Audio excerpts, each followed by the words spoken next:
worked at radio stations at WBEE, which was a jazz station, and then I worked there for a couple of years, and then I went from there to WLS AM and FM radio here in Chicago. It was just like a hallmark radio station. It used to be like the Rock of Chicago back in the 50s and 60s and 70s. And then in the late 80s, they converged to talk. And so I got there kind of like around year 2, year 3. So it was in its infancy of being a talk radio station. So it was a great experience. I've been there at WLS AM and FM for 15 years. Got fired 3 times from that place. What's amazing about when you're fired for the first time always stings because this is the first time, and you kind of green behind the gills, and you got Similac behind the ears, and you're a newbie, you're a rook, and you're trying to navigate your way through an industry that is very cutthroat. It's very cutthroat, and sometimes can be very, very ego-driven, which of course radio and businesses like that are. So you do all these different egos to work with and to try to get along with, and sometimes it doesn't happen that way. Sometimes you just can't get along with people, and that's not a knock. It's just life. So for me, I just wanted to be on the mic. I wanted to develop. I didn't want it to be handed to me as a talk show host back at WLS. I wanted to earn it. So I went from being a board op to a producer to being a fill-in talk show host. And that was the plateau that I would never change because I had to learn to grow. I didn't want to be thrown into baptism by fire because you get burned. So if you're able to control the temperature of the fire and once again go in gradually and go from there, don't be wrong. That was always the goal, to get behind the mic, but I've always wanted to earn it. And even when I started to teach, my students, look, you have to earn it. Don't let somebody just give it to you, because if you won't appreciate it if it's given to you. Make sure you earn every nuance, every experience, every minute of those moments, because it does serve you well in time. Absolutely. And so is there a reason why you think that you got fired 3 times? I mean, how did that feel? And like, is there any particular reasons why you got fired 3 times, if you'd like to explain? So the first time was when they decided to, okay, so first of all, let me back up. So AM and FM used to be simulcast. So they were together.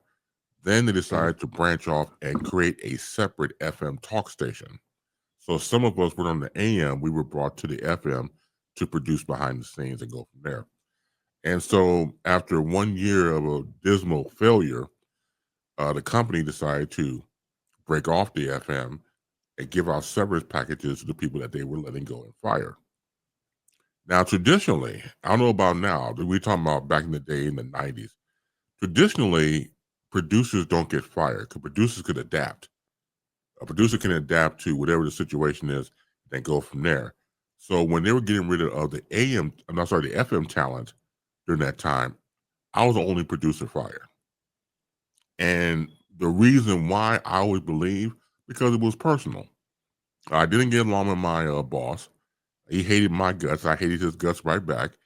And just the fact that he got rid of me was a good opportunity for him to kick me out the door. Because again, as I stated, most producers are able to adapt and don't get fired in that type of process.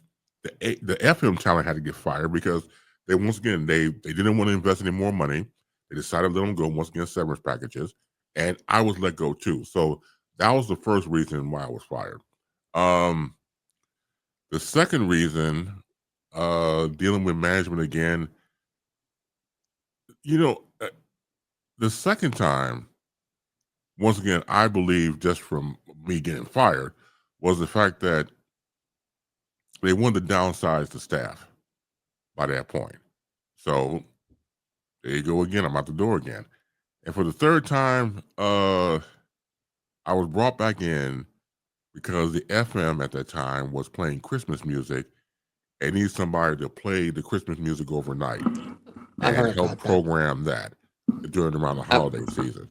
So I knew that was Yeah. coming because that way they told me from day one. Of course, this Christmas music I could play it all year round. This is way before, Yeah. of course, podcasting and things like that. We get the type of format. We're talking about terrestrial radio here. So I was brought in to do Hmm. that because they were eventually going to change at that time the FM to a country station. So I was brought on as the bridge music wise to play all this music overnight until they changed the format. So those were 3 times I got fired by the same place. Okay. And Crystal, we have heard about that before, and tell us to the folks at home what AM and FM means for those who are brand new to radio. Sure. So on terrestrial radio, AM and FM are the stations or the frequency you listen to. So if you have a radio, say you tune to 890 AM, the good thing about the internet, because the internet is such a clean sound, Yeah. every station has an internet companion, so it doesn't sound like the Hmm. way it used to. But if you had just a radio in your car to a degree, or a radio and a handheld one, you can listen to it and it will sound different. So the AM sounds muffled and kind of, cringe-worthy type of thing, but that's what radio was based upon. There used to be no FM Yeah. before AM started. So the difference tech-wise, and the reason why it sounds different, is because AM is 1,000 cycles per second, and that's why it Okay. sounds the way it does. And FM is 1 million cycles per second, which is a much cleaner sound. And that's the reason why the difference between AM and FM on your radio bands. Interesting. Okay. Um,